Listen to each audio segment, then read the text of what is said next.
Student चलो रेखाजाल का उपयोग करो। इसमें हम देखेंगे आकृति 2.4 महत्वपूर्ण रेखा है। दक्षिणी ध्रुव 90 अंश का एंगल बना हुआ है और उत्तरी ध्रुव 90 अंश का एंगल बना हुआ है। यहाँ पे देखिए ये ग्लोब है आपका। यहाँ पे बीच से विषुववृत्त प्रतल रेखा जो है वो गुजर रही है। ये है 0 अंश की, इसे विषुवत रेखा भी कहते हैं और विषुववृत्त प्रतल भी कहते हैं। ठीक है, ये वाली है आपकी कर्क रेखा 23 अंश 30 मिनट उत्तर की ओर कर्क रेखा कहते हैं इसे। और ये वाली जो है ऐसे आई हुई आड़ी और खड़ी रेखाएं रहती है ना, लॉन्गिट्यूड एंड लैटिट्यूड, तो ये वाली जो है ये मकर रेखा है 23 अंश 30 मिनट दक्षिण की ओर। ठीक है, ये है मकर रेखा। 66 ये जो छोटा वाला आपको दिख रहा है देखो, 66 अंश 30 मिनट दक्षिण मतलब अंटार्कटिक वृत्त है और एक रहता है आर्टिक वृत्त, वो हम देखेंगे। 66 अंश 30 मिनट उत्तर, ये है उत्तरी ध्रुव वाला आर्टिक वृत्त। ये दक्षिण वाला है, ये है अंटार्कटिक वृत्त, और ये उत्तर वाला है, ये आर्टिक वृत्त। ठीक है, अब यहाँ पे देखते हैं विषुवत रेखा से 23 अंश 30 मिनट उत्तर, 23 अंश 30 मिनट उत्तर। ठीक है, मतलब ये हो गई कर्क रेखा। और 23 अंश 30 मिनट दक्षिण अक्षांश रेखा, ये अक्षांश रेखा है ना आड़ी वाली, के बीच में सभी स्थानों पर सूर्य किरणें वर्ष में 2 दिन लंबवत पड़ती है। ये देखो यहाँ पे लंबवत किरणों का प्रदेश कौन कौन सा है, ये और ये जो है ये लंबवत किरणों का प्रदेश। ठीक है, तो यहाँ पे जो किरणें हैं वो कैसी हैं, 2 दिन लंबवत पड़ती है, वर्ष में 2 दिन मतलब ज़्यादा किरणें लंबवत पड़ती है। ठीक है, बाद में देखते हैं पृथ्वी पर अन्य भागों में सूर्य किरणें कभी भी लंबवत नहीं पड़ती। 23 अंश 30 मिनट उत्तर अक्षांश रेखा को कर्क रेखा और 23 अंश 30 मिनट दक्षिण अक्षांश को मकर रेखा कहते हैं, जो कि हमने देखा ये है मकर रेखा 23 अंश 30 मिनट दक्षिण वाली, और 23 अंश 30 मिनट उत्तर ये है आपकी कर्क रेखा। ठीक है, यहाँ तक समझे। विषुवत रेखा से उत्तर और दक्षिण 66 अंश 30 मिनट की दोनों अक्षांश रेखाएं भी महत्वपूर्ण है। अब ये 66 अंश 30 मिनट की दोनों रेखाएं कौन सी है, ये 66 अंश 30 मिनट वाली दक्षिण अंटार्कटिक वृत्त और 66 अंश 30 मिनट उत्तर ये है आर्टिक वृत्त। तो ठीक है, तो ये दोनों अक्षांश रेखाएं भी महत्वपूर्ण है, इसे कहा गया है। विषुवत रेखा से 66 अंश 30 मिनट उत्तर और दक्षिण अक्षांश रेखाओं के बीच संपूर्ण वर्ष में 24 घंटों की कालावधि में दिन और रात होते हैं, दिन और रात होते हैं। ये देखो यहाँ पे अंटार्कटिक वृत्त वाली ये जो लाइन देखो पूरी, ये अंटार्कटिक वृत्त और आर्टिक वृत्त। ये देखो तिरछी किरणों का प्रदेश, तिरछी किरणों का प्रदेश 24 घंटों का दिन। ये देखो 24 घंटों से अधिक, यहाँ पे क्या कहा है, 24 घंटों की कालावधि में दिन और रात होते हैं और क्रमशः आर्टिक रेखा और अंटार्कटिक रेखा कहते हैं। ये हो गई आपकी अंटार्कटिक वृत्त, जो कि इसे अंटार्कटिक रेखा कहते हैं और इसे क्या कहते हैं, आर्टिक रेखा कहते हैं, मतलब आर्टिक वृत्त कहते हैं।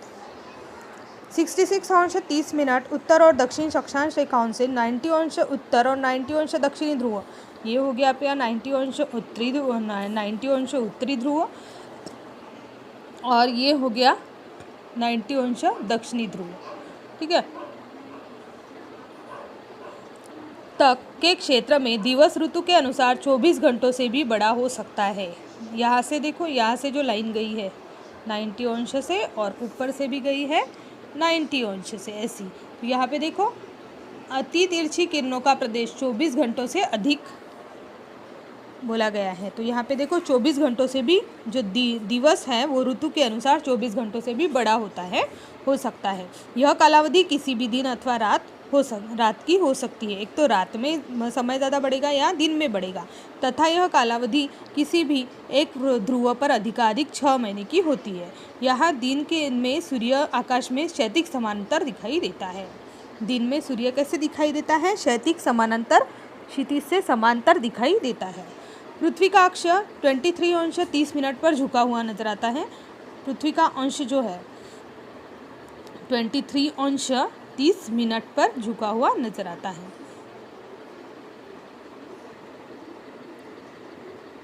अंत ऊपरी सभी अक्षांश रेखाओं की सीमा पृथ्वी के अक्ष पर झुकने से संबंधित है। हमने 5वीं कक्षा में अक्ष का झुकना यह घटक का अध्ययन किया। ठीक है, आपके मैम ने आपको पढ़ाया होगा कि अंश का झुकना किस प्रकार से होता है पृथ्वी पर।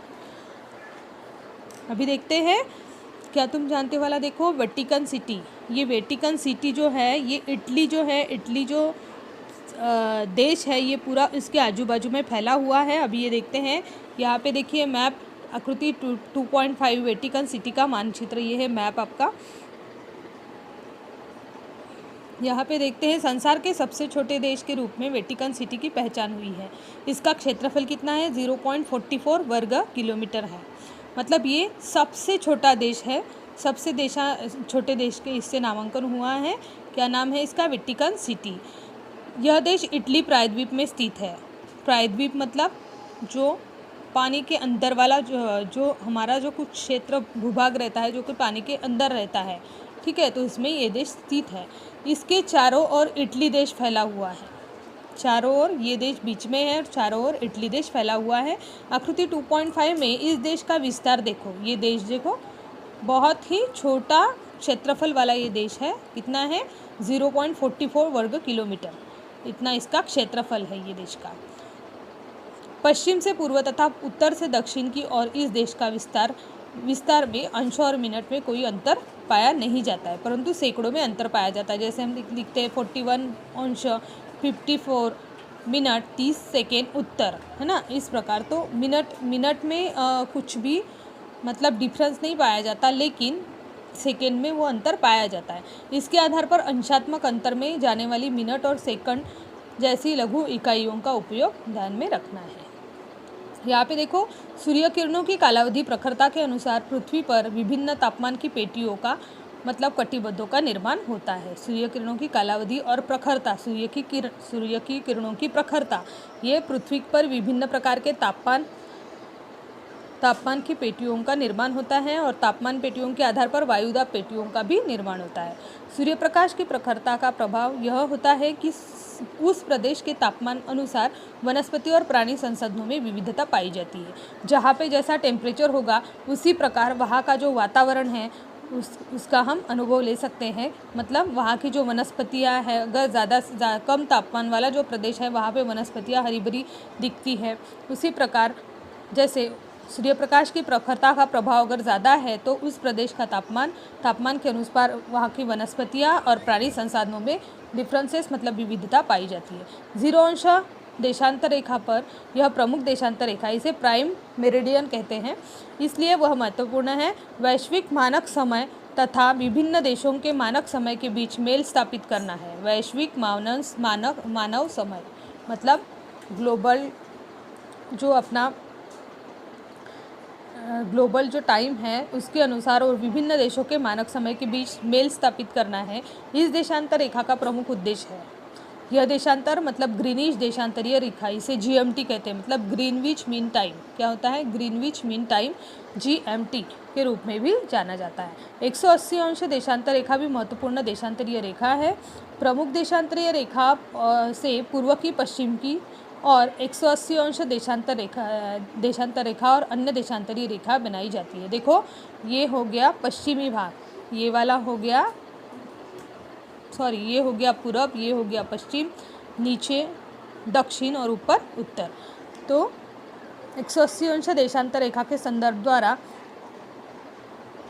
अंतर्राष्ट्रीय तिथि रेखा का विचार किया जाता है। विषुवत रेखा एक बृहद वृत्त है। क्या है ये? एक बृहद वृत्त है। इसका 0 अंश विषुवत रेखा रहती है, इसे विषुवत प्रतल भी कहते हैं, तथा एक दूसरे के सामने वाली 2 देशांतरीय रेखाएं मिलाकर बृहद वृत्त तैयार होता है। इसका उपयोग पृथ्वी के ऊपर न्यूनतम दूरी ढूंढने के लिए किया जाता है। ग्लोब में ग्लोब मैंने पहले चैप्टर में आपको लाकर दिखाया था, तो इससे ये सब चीज़ें वहाँ पे पूरी क्लियर हो जाती हैं। Thank you.